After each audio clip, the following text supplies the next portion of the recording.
Hi guys, welcome to our channel. எல்லோரும் எப்படி இருக்கீங்க? நல்லா இருக்கீங்களா? நான் ரொம்ப நல்லா இருக்கேன். டுடே வந்து பார்த்திங்கன்னா டே 13 எனக்கு சூப்பராக ஃபேண்டாஸ்டிக்காக ஸ்டார்ட் ஆகிருக்கு. உங்கள் எல்லாருக்கும் எப்படி ஸ்டார்ட் ஆகிருக்குங்கிறத மறக்காமல் கமெண்ட் பாக்ஸில் என்கிட்ட ஷேர் பண்ணுங்கள். அண்ட் இந்த வீடியோ பிடிச்சிருந்துச்சுன்னா லைக் பண்ணுங்கள், ஷேர் பண்ணுங்கள், மறக்காமல் சப்ஸ்கிரைப் பண்ணிக்கிங்க. பக்கத்தில் இருக்க பெல் ஐக்கானை கிளிக் பண்ணிக்கிங்க.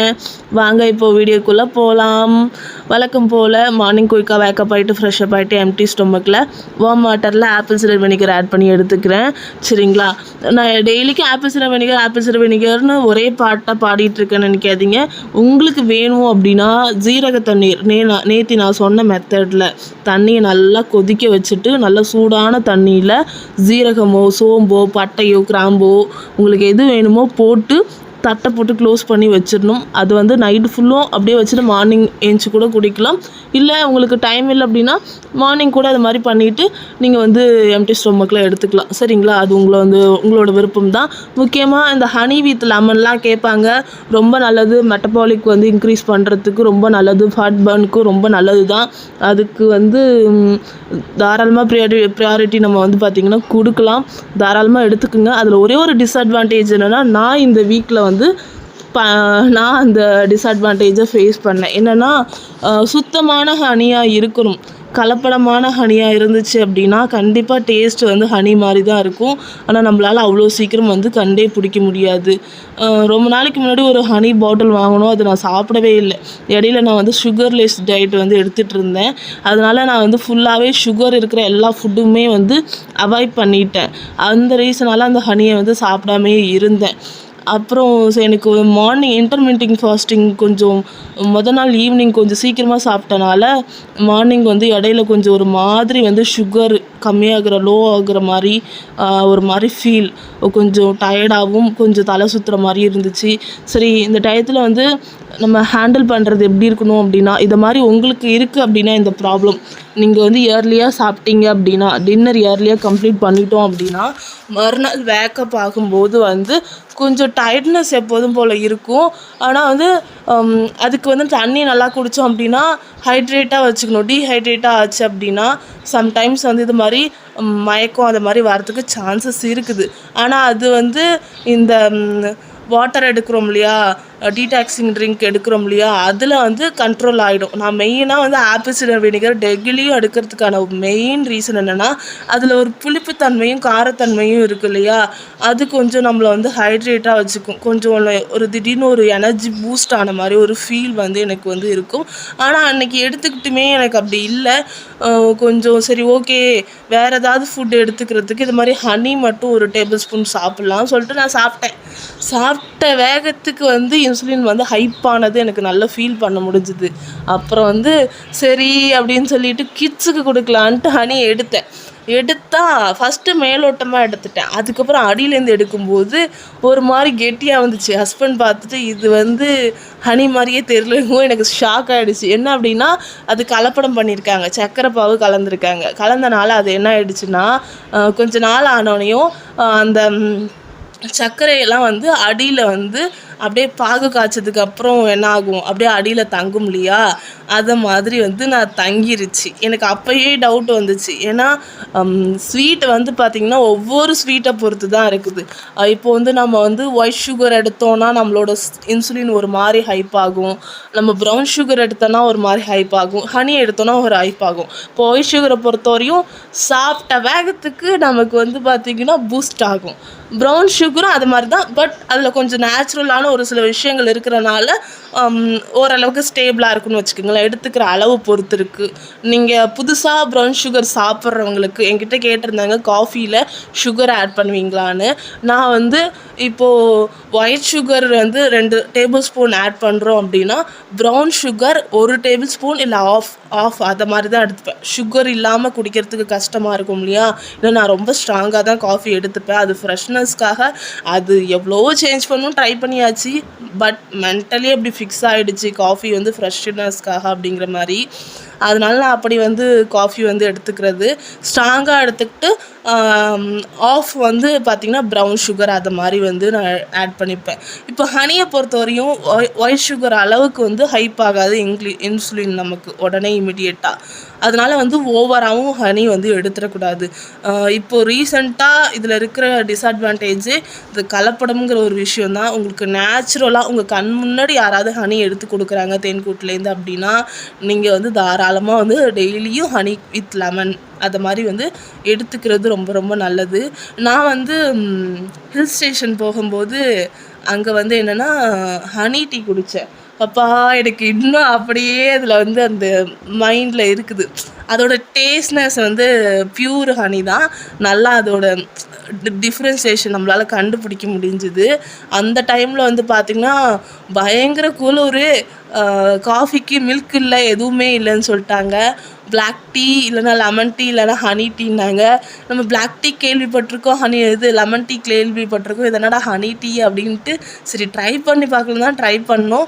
ஒரு மின்ட் டேஸ்ட்டில் வந்து நமக்கு வந்து ஒரு ஹனி டீ போட்டு கொடுத்தாங்க. செம்ம டேஸ்ட்டாக இருந்துச்சு. It's very very nice. இன்னும் அதை நினச்சி பார்க்கும்போது சூப்பராக இருக்குது. நான் வந்து அது கூட லாஸ்ட்டு டைம் ஒரு லாஸ்ட்டு சண்டேயோ மண்டே விலாகில் வந்து ஷேர் பண்ணியிருப்பேன், ஹனி டீ எடுத்துக்கிட்டேன் அப்படின்னு சொல்லிட்டு. அந்த வீடியோஸ்லாம் பார்க்காதவங்க தயவுசெய்து இந்த வீடியோ ஃபுல்லாக பார்த்துட்டு போயிட்டு ப்ரீவியஸ் வீடியோவில் பாருங்கள். என்னோடய டே பை டே எப்படி போகுதுங்கிற விஷயத்த நான் வந்து ஷேர் பண்ணியிருப்பேன். முக்கியமாக நான் அந்த டே ஃபுல்லாக என்ன இன்டேக் பண்ணுறேங்கிறது எல்லாமே ஷேர் பண்ணியிருக்கேன். கண்டிப்பாக உங்களுக்கு யூஸ்ஃபுல்லாக இருக்கும். முக்கியமாக இந்த டைம் நம்ம வந்து ஃபாலோ பண்ணுற ஸ்ட்ராட்டஜி என்ன, பெருசாக வந்து கஷ்டமே இல்லாமல் டயட் ஃபாலோ பண்ணுறது, அவ்வளோதான். சரிங்களா? நம்மளோட பாடியை ஃபஸ்ட்டு கண்ட்ரோலுக்கு கொண்டு வரோம். ஓகேங்களா? அவ்வளோதான். அப்போ தான் வந்து நம்ம வந்து டயட்டே இல்லாத மாதிரி கொண்டு போனால் தான் நாம் வந்து டயட்டுங்கிற ஒரு விஷயத்தில் அவுட் ஆஃப் ஸ்டேஷன் போகும்போதும் அது அந்த வெயிட் அப்படியே ஸ்டேபிளாக இருக்கும். இல்லை அப்படின்னா அப் ஆகிட்டே தான் இருக்கும். நம்மளால் அதுக்கப்புறம் வந்து அந்த வெயிட்டுக்கு திருப்பி அகெயின் வந்து ஒர்க் அவுட் பண்ணுறது, எக்ஸசைஸ் பண்ணுறது, திருப்பி டயட் பிளான்குள்ளே வர்றது, இது தொடர்ச்சியாக நடந்துகிட்ருக்கு எனக்கு. அதனால் இந்த டைம் டோட்டலி அதுலேருந்து வந்து வெளியில் வரணும்னு பிளான் பண்ணிட்டேன். ஓகே, எனக்கு ஒரு கமெண்ட் யார்லேயே தான் அந்த கமெண்ட் வந்து பார்த்தேன். அண்ட் நிறைய கமெண்ட் இருக்குது. ஒவ்வொரு நாள் ஒவ்வொரு கமெண்ட்டில் வந்து ரிப்ளை கொடுக்குறேன். இந்த கமெண்ட் ரொம்ப ரொம்ப முக்கியமான கமெண்ட். ஏன்னா இது ஒர்க் அவுட் வீடியோங்கிறனால நான் வந்து உங்ககிட்ட ஷேர் பண்ணுறேன். ஹெர்னியா இருக்கிறவங்க இந்த ஒர்க் அவுட் ட்ரை பண்ணலாமா? அந்த ஹெர்னியாங்கிற பேரை வந்து கேள்விப்பட்டிருக்கீங்களா நீங்கள் யாராவது? ஹெர்னியாங்கிறது குடல் இறக்கம்னு சொல்லுவாங்க. இந்த குடல் இறக்கம் இருக்கிறவங்க ஒர்க் அவுட் வந்து ட்ரை பண்ணலாமா? ஆக்சுவலி அந்த கமெண்ட்க்கு நான் என்ன ரிப்ளை கொடுத்துருக்கேன்னா நோன்னு சொல்லிட்டேன். சரிங்களா? ப்ளீஸ் தயவுசெய்து ஃபஸ்ட்டு கன்சல்ட் யுவர் டாக்டர். ஆனால் அவங்களுக்கு நான் சஜஷன் பண்ணது வாக்கிங் தான் வந்து சஜஷன் பண்ணியிருக்கேன். இந்த மாதிரி குடல் இறக்கம் இருக்கிறவங்க வாக்கிங் போகிறது நல்லது. சரிங்களா? மேஜராக வந்து சம் யோகாஸ் பண்ணுறது பெட்டர். ஆனால் டாக்டரை கன்சல்ட் பண்ணிட்டு தான் நம்ம பண்ணணும். சில நேரங்களில் வந்து என்னென்னா குடல் இறக்கம்ங்கிறது வயிற்றில் ஒரு சில சம் டிஷ்யூஸ் மாதிரி இருக்கும். அது அதனால வந்து என்னென்னா மேஜராகவே வந்து நம்மளோட ஆப்ஸில் வந்து எந்த ஒரு சர்ஜரி பண்ணியிருந்தாலுமே சரி, ஓவர் வெயிட் லிஃப்டிங் எல்லாத்தையுமே நம்ம வந்து அவாய்ட் பண்ணிக்கிறது நல்லது தான். இப்போது இந்த குடல் இறக்கத்துக்கு வந்து பார்த்திங்கன்னா இந்த 12 டைப்பில் வந்து மேக்ஸிமம் ஒரு 2 பார்ட்டு வந்து ஆப்ஸுக்கு ஃபோக்கஸ் பண்ணுற மாதிரி தான் இருக்கும். ஆனால் அவங்களோட குடல் இறக்கம் எப்படி இருக்குது அப்படின்னு நமக்கு தெரியாது இல்லையா? அதனால் நம்ம வந்து இந்த ஒர்க் அவுட்டை வந்து சஜஷன் பண்ணுறது வந்து கண்டிப்பாக வந்து ராங்காக தான் இருக்கும்னு எனக்கு தோணுச்சு. அதனால் ஃபஸ்ட்டு அவங்க வந்து வாக்கிங் போகிறது நல்லது. மேபி உங்களுக்கு வந்து ஒர்க் அவுட் பண்ணணும்னு தோணுச்சு அப்படின்னா ஆப்ஸ் வயிறு சம்மந்தப்பட்ட ஒர்க் அவுட்ஸ் எல்லாத்தையுமே அவாய்ட் பண்ணிவிட்டு ஹேண்டு அண்ட் வந்து பார்த்திங்கன்னா குனிஞ்சு நிமிர்ற மாதிரியான ஒர்க் அவுட்ஸ்லாம் கொஞ்சம் அவாய்ட் பண்ணிக்கிறது. படுத்து எழுந்திரிக்கிறது, குனிஞ்சு நிமிர்றது, அது மாதிரியான ஒர்க் அவுட்ஸை கொஞ்சம் அவாய்ட் பண்ணிக்கிறது நல்லது.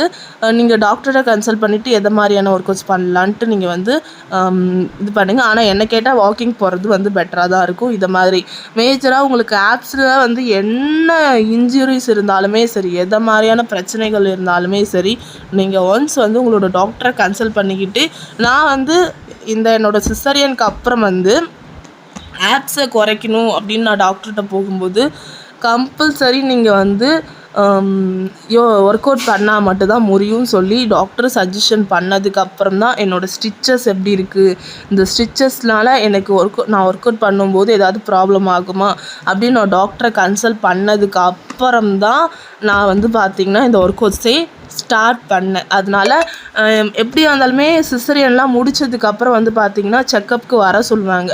சிசரியன் பண்ணிவிட்டு ஸ்டிச் ரிமூவ் பண்ணுவாங்க இல்லையா, சம்டைம்ஸ் வந்து ஸ்டிச்சஸ்லாம் ரிமூவ் பண்ணிவிட்டு வீட்டுக்கு அனுப்பிடுவாங்க. அதை அனுப்புனதுக்கப்புறம் செக்கப் வர சொல்லுவாங்க. ஒரு 2-3 சிட்டிங் வர சொல்லுவாங்க. நீங்கள் தயவுசெய்து கம்பல்சரி அதுக்கெல்லாம் போங்க. போய் ஸ்டிச்சஸ் எப்படி இருக்குது, ஸ்டிச்சஸ் கண்டிஷன்ஸ் எப்படி இருக்குது அப்படின்னு போய் பாருங்கள். ஏன்னா கொஞ்ச நாட்கள் வரையும் வந்து பார்த்திங்கன்னா அந்த ஸ்டிச்சஸோட கண்டிஷன் எப்படி இருக்குன்னு நம்மளால் சொல்ல முடியாது. டாக்டர் செக் பண்ணி நான் வந்து எனக்கு என்ன ஆச்சு அப்படின்னா ஸ்டிச்சஸில் வந்து கொஞ்சம் சீல் அது மாதிரி வைக்க ஆரம்பிச்சிருச்சு. அதை கூட வந்து அந்த சீல் எடுத்து என்ன ரீசனால் வந்திருக்குன்னு டெஸ்ட்டுக்கெலாம் கூட அனுப்பி வச்சாங்க. அதுக்கப்புறம் அந்த சீல் கொஞ்ச நாள் கொஞ்சம் எனக்கு ரொம்ப ஸ்டிச்சஸ் பெருசு 2 பேருங்கிறனால கொஞ்சம் வயிறு ரொம்ப தொலைன்னு தொங்கி அந்த ஸ்டிச் மேலே விழுந்து காற்று போகாதனால அது மாதிரி ஆயிருக்கு. அதனால் வந்து கொஞ்சம் வயிற்றுக்கு வந்து கொஞ்சம் மேலே இழுத்து படுக்கும்போது சாஞ்சு படுக்கிறது, வயிற்று கொஞ்சம் காற்று போகிற மாதிரி வைக்கிறது, கொஞ்சம் கிட்டத்தட்ட 1 இயருக்கு நான் வந்து அந்த ஸ்டிச்சஸ்க்கு வந்து பார்த்திங்கன்னா ரொம்ப மெயின்டனே பண்ணேன். அடிக்கடி க்ளீன் பண்ணுறது அது மாதிரி ரொம்ப வந்து மெயின்டைன் பண்ணேன். எனக்கு ரொம்ப பெயின்ஃபுல்லாக இருந்துச்சு அந்த சிசரியனுக்கு அப்புறம் அந்த ஸ்டிச்சஸை வந்து மெயின்டைன் பண்ணுறது. அதனால் ஸ்டார்டிங்லேயே மெயின்டைன் பண்ணிங்க. எனக்கு வந்து பெருசாக பக்கத்தில் ஆள் வந்து கிடையாது, ஹஸ்பண்ட் மட்டும்தான். அப்புறம் கிட்ஸ் வந்து 3 பேரை பார்க்கணும். யுவதி ட்வின்ஸு கூட வந்து பெரியவளும் இருக்கா இல்லையா, அதனால் குழந்தைங்கள பார்த்துக்கிட்டு நான் இதை மெயின்டைன் பண்ணும்போது எனக்கு என்ன பண்ணுறதுனே தெரில. ஆனால் கிட்டத்தட்ட 3 இயர்ஸ்க்கு மேலே ஆகிடுச்சு. இப்போது எதுவும் ப்ராப்ளம் இல்லை. ஆஃப்டர் ஒர்க் அவுட்ஸ்க்கு அப்புறம் நிறையா முன்னாடி வந்து பேக் பெயின் அது மாதிரிலாம் இருந்துட்டு இருந்துச்சு. ஆனால் ஒர்க் அவுட்லாம் பண்ண ஆரம்பிச்சதுலேருந்து என்னோடய பேக் பெயின் கூட எனக்கு இப்போ இருக்கிறது இல்லை. அந்த 1 இயர் பேக் பெயின்லேருந்து நான் சர்வே ஆகி வரக்காட்டியும் ரொம்ப கஷ்டப்பட்டேன். ஆனால் எனக்கு வந்து இந்த 12 டைப் வந்து இந்த பேக் பெயின்லேருந்து ஒரு என்ன 12 டைப்பை பொறுத்தவரையும் எனக்கு ஒரு வரப்பிரசாதம் தான் சொல்லுவேன். ஒரு பேராசிட்டமாலுக்கு ஆல்டர்னேட்டிவாக தான் நான் இந்த 12 டைப் ஒர்க் அவுட்ஸை நான் வந்து எடுத்துக்கிட்டேன். ஆனால் இதில் வந்து இருக்கிற டிஸ்அட்வான்டேஜ் நமக்கு என்ன அப்படின்னா, ஆப் சம்மந்தப்பட்ட ஏதாவது மேஜராக இன்ஜுரிஸ் இருக்குது, எனக்கு இது மாதிரி ப்ராப்ளம் இருக்குதுங்கும்போது உங்களோட ஹெல்த் கண்டிஷன் எப்படி இருக்குதுங்கிறத நீங்கள் செக் பண்ணிவிட்டு அதுக்கப்புறம் பண்ணுறது பெட்டர். மேஜராக எனக்கு வந்து உயிர் சம்மந்தப்பட்ட ப்ராப்ளம்லாம் இல்லை, நான் நார்மலாக இருக்கேன், ஆனால் எனக்கு வெயிட் போடுது, ஆஃப்டர் டெலிவரிக்கு அப்புறம் வெயிட் போடுது அப்படிங்கிறவங்க தாராளமாக பெருசாக எந்த டாக்டரையும் கன்சல்ட் பண்ணாமல் கூட நம்ம பண்ணலாம். ஆனால் ஏதாவது ஒரு இன்ஜுரிஸ் இருக்குங்கும்போது உங்களுக்கு ஏதாவது ப்ராப்ளம் இருக்குன்னா தயவுசெய்து ஃபர்ஸ்ட் ஆஃப் ஆல் உங்கள் டாக்டர்கிட்ட ஒரு சஜஷன் வாங்கிக்கிட்டு நீங்கள் ஒர்க் அவுட் பண்ணுங்கள். ஏன்னா எனக்கு வந்து இந்த ஸ்டிச்சஸ் பார்த்து கொஞ்சம் பயம். அதனால் ஆஃப்டர் ஃபியூ மந்த் கழித்து நான் கொஞ்சம் டாக்டர்கிட்ட வந்து எனக்கு கொஞ்சம் வெயிட் போடுது இல்லையா, அதை பற்றி கன்சல்ட் பண்ணும்போது இல்லை நீ கன்ஃபார்மாக வந்து ஷுவராக நீ வந்து ஒர்க் அவுட் பண்ணணும், ப்ராப்பர் டயட் இருக்கணும் அப்படின்னு சொல்லி அவங்க சஜஷன் பண்ணாங்க. டயட்டை விட கண்டிப்பாக வந்து ஒர்க் அவுட் வந்து மஸ்ட்டு அப்படின்னு சொன்னதுக்கப்புறம் தான் நான் வந்து ஃபாலோ பண்ண ஆரம்பித்தேன். ஆனால் நார்மல் டெலிவரிக்கு நான் வந்து மேஜராக எனக்கு எந்த இஷ்யூ இல்லைங்கிறனால அப்படி நானே வந்து பண்ண ஆரம்பிச்சிட்டேன். ஆனால் நான் அதில் பண்ண பெரிய மிஸ்டேக் என்ன அப்படின்னா 50 டேஸ்லேயே ஸ்டார்ட் பண்ணது. 50 டேஸ்லேயே அது 50 கவுண்ட் பண்ணது. 50 டேஸில் பண்ணுறது தப்பு இல்லை, ஆனால் 50 கவுண்ட் பண்ணுறது ரொம்ப தப்பு. ஒரு ஸ்டார்டிங்கில் எந்த ஒரு மேஜராக உங்களுக்கு எந்த இன்ஜுரிஸ் இருந்தாலும் என்ன ப்ராப்ளம் இருந்தாலும் சரி, ஒரு ஃபியூ கவுண்ட்டில் வந்து ஸ்டார்ட் பண்ணி பாருங்கள். உங்களுக்கு எந்த ஒரு ப்ராப்ளமும் இல்லை, உங்களுக்கு நீங்கள் நார்மலாக இருக்கீங்க அப்படின்னா 10 டேஸ்க்கு ஒன்ஸ் வந்து அந்த கவுண்ட்டை வந்து இன்க்ரீஸ் பண்ணுங்கள், 5 ப்ளஸ் பண்ணுங்கள்.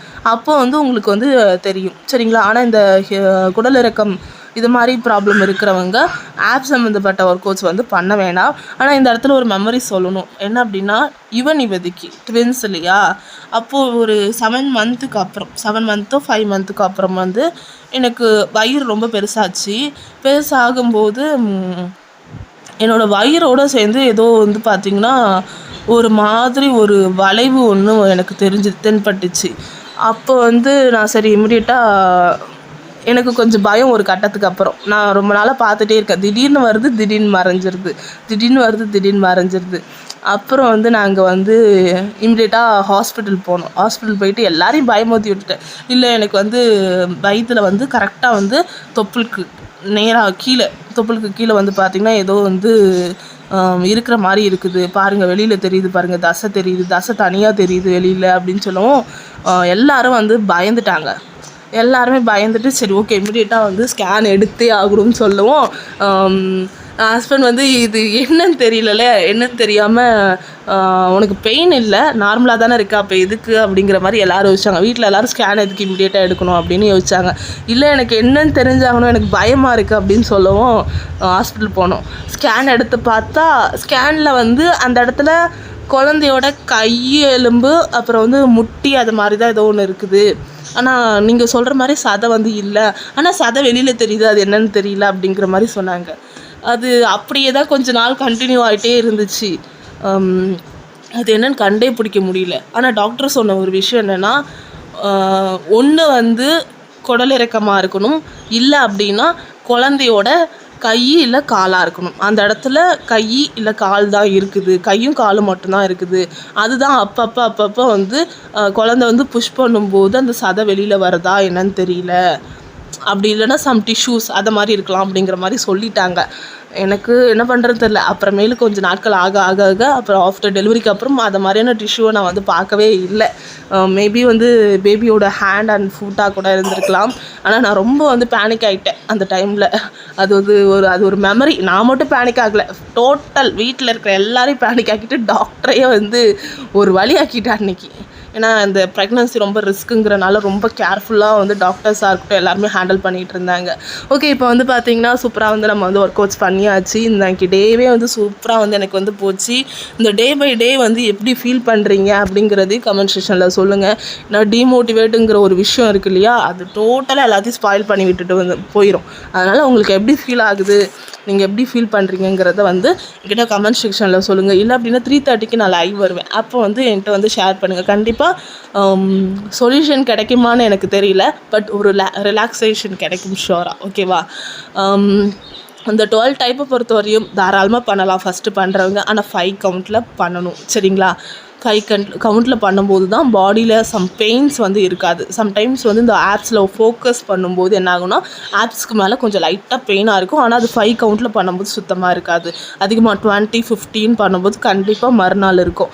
ஓகே, இப்போ வந்து பார்த்திங்கன்னா சூப்பராக வந்து நம்ம மூச்சு பயிற்சி பண்ணியாச்சு. கம்பல்சரி வந்து பார்த்திங்கன்னா ரெகுலராக நீங்கள் வந்து மூச்சு பயிற்சி பண்ணுங்கள், சரிங்களா? பிரேக்ஃபாஸ்ட்டுக்கு ரெகுலராக நான் எடுக்கிற ஒரே ஃபுட்டு தான் ராகி தோசை வித் வந்து பார்த்திங்கன்னா கிரேவி. இது தான் எடுத்துகிட்ருக்கேன். இந்த கிரேவி மட்டும் சட்னி கிரேவி அது மாதிரி சாம்பார் அது மாதிரி மாறிட்டு இருக்கும். ஆனால் தோசை வந்து உங்களுக்கு பிடிச்ச ஃபுட்டுன்னு இருக்கும் இல்லையா, அதை வந்து மாற்றவே முடியாதுன்னு இருக்கும் இல்லையா, அதில் வந்து எனக்கு ஒன் ஆஃப் த பெஸ்ட்டு வந்து இந்த ராகி தோசை இல்லை கம்பு தோசை. நெக்ஸ்ட்டு வந்து பார்த்திங்கன்னா மிடில் மார்னிங்கில் வந்து காஃபி மட்டும் ஆஃபுக்கு கொஞ்சம் அதிகமாக குடித்தேன். லஞ்சு கர்ட் ரைஸு ப்ளஸ் வந்து பார்த்திங்கன்னா கோவா 2 எக்கு வந்து எக்கு தோக்கு மாதிரி உடச்சி விட்ட எக்கு வந்து நான் செஞ்சு எடுத்துக்கிட்டேன். சூப்பராக இருந்துச்சு, சூப்பராக ஃபில்லிங்காக இருந்துச்சு. இதை மாதிரி கொஞ்சம் ப்ரோட்டீன் கொஞ்சம் ஃபைபருக்கு அப்புறம் உங்களுக்கு பிடிச்ச மாதிரியான கொஞ்சம் ரைஸில் ஒரு 3/4 பவுல் ரைஸோடு சாப்பிடுங்க, ரொம்ப ஹாப்பியாக இருக்கும். மிடில் ஈவினிங் போல் ஒரே ஒரு குட்டி கிளாஸில் ஒரு காஃபி எடுத்துக்கிட்டேன். என்னோடய டின்னர் வந்து பார்த்திங்கன்னா டால் தான். இது வந்து சிறுபருப்பு இருக்கு இல்லையா, சிறுபருப்பு வந்து வேக வச்சு கொஞ்சமாக தாளிச்சுக்கிட்டேன். டெய்லிக்கு தாளிக்காமல் சாப்பிட்றது கொஞ்சம் போர் அடிச்சது, கிட்ஸு கொடுக்கறதுக்காக தாளிச்சுக்கிட்டேன். ஓகே, பாய், டேக் கேர்.